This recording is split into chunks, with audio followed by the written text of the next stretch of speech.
Does anyone want to start on what they look for when talking about NBA players they want their team to draft or NBA draft prospects in general? Is there anything that you guys look for in particular, or is it just vibes for you guys? I think I think it depends on what type of pick you have. Is I think the physical build of the player. How tall is the player? How athletic the player? What's the player wingspan? So on and so on, so on, stuff like that. The reason why is just the trend of the league and the way the league is going. Guys, there's more of a higher demand of versatile players, and the best way to do that is for those 6'7" to 6'8" archetype guys who can switch multiple positions. And the best way to do that is you have an adequate size. Another thing too is you notice like there is no this I don't think you can name a defender that don't have a wingspan longer than their height.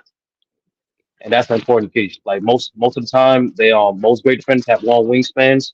And I think from a physical standpoint, that's the first thing people look at. Standard, but what I'm looking for is how my guy works ethic is.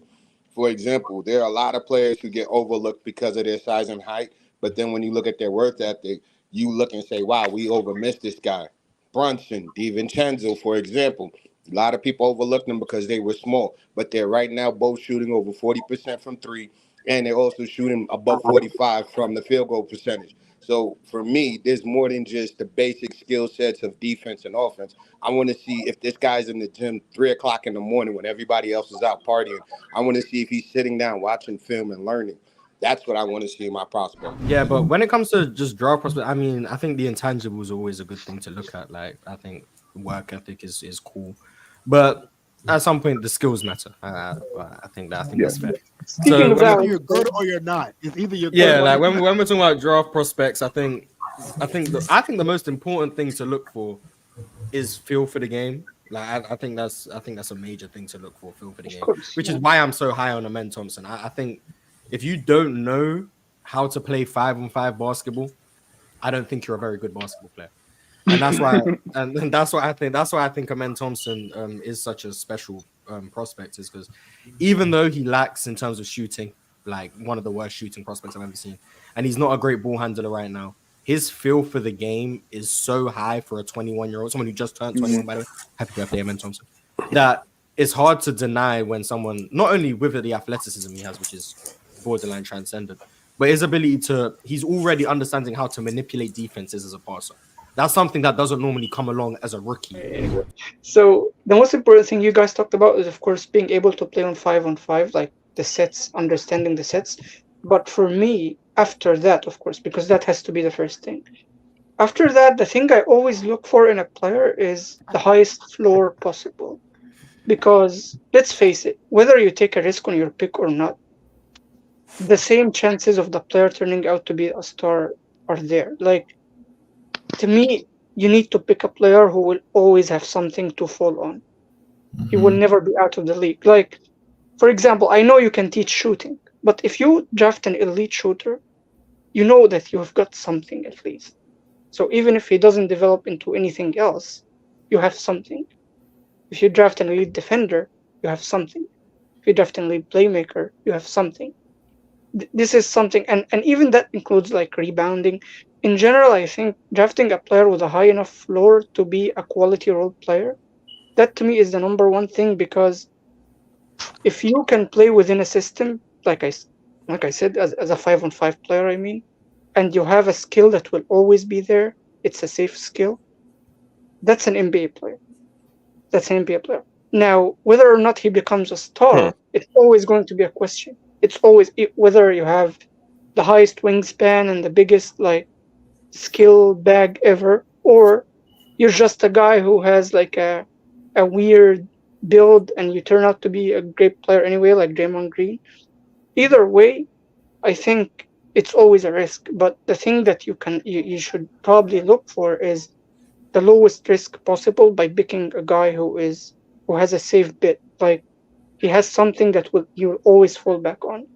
Some of them end up improving and becoming great players, like Kawhi Leonard. He was drafted mainly for his defense, and now he's one of the best players in the league. Paul George, same thing. Even some players who are drafted late are drafted for safe bets, like Jalen Brunson. He was the NCAA MVP, if I remember correctly, and he was drafted very late because of his agent size, and he ended up translating. Very few times these things don't translate, like Trey Burke. He was a very safe pick and he didn't translate. But usually, like 9 times out of 10, these safe picks end up translating, and they have the same chances of ending up being stars as the risky picks. Ben That's why, McLemore is it a safe pick?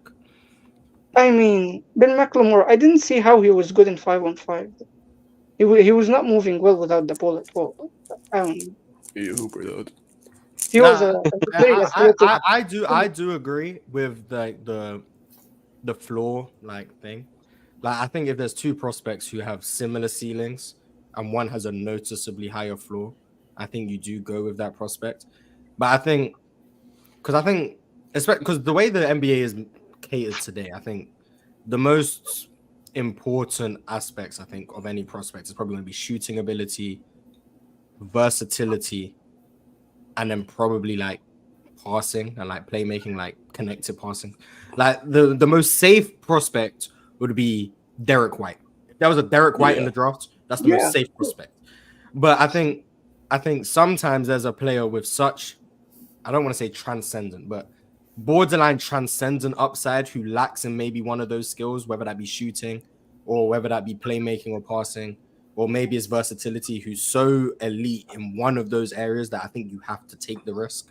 Alonzo. Hey, I Yeah, got a question. if there's a guard who's a non-shooter but has such high feel for the game and such high athleticism, I'm gonna keep going to Ben Thompson because I genuinely think he's the second highest ceiling prospect in the class. So I'm gonna keep going to him.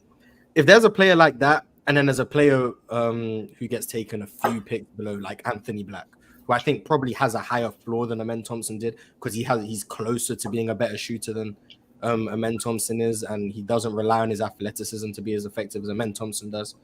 But the ceiling difference between Amen Thompson and Anthony Black is so substantial that I think you would have to take the risk and trust your player development and take that prospect because he can do things that no one else in the draft class can do.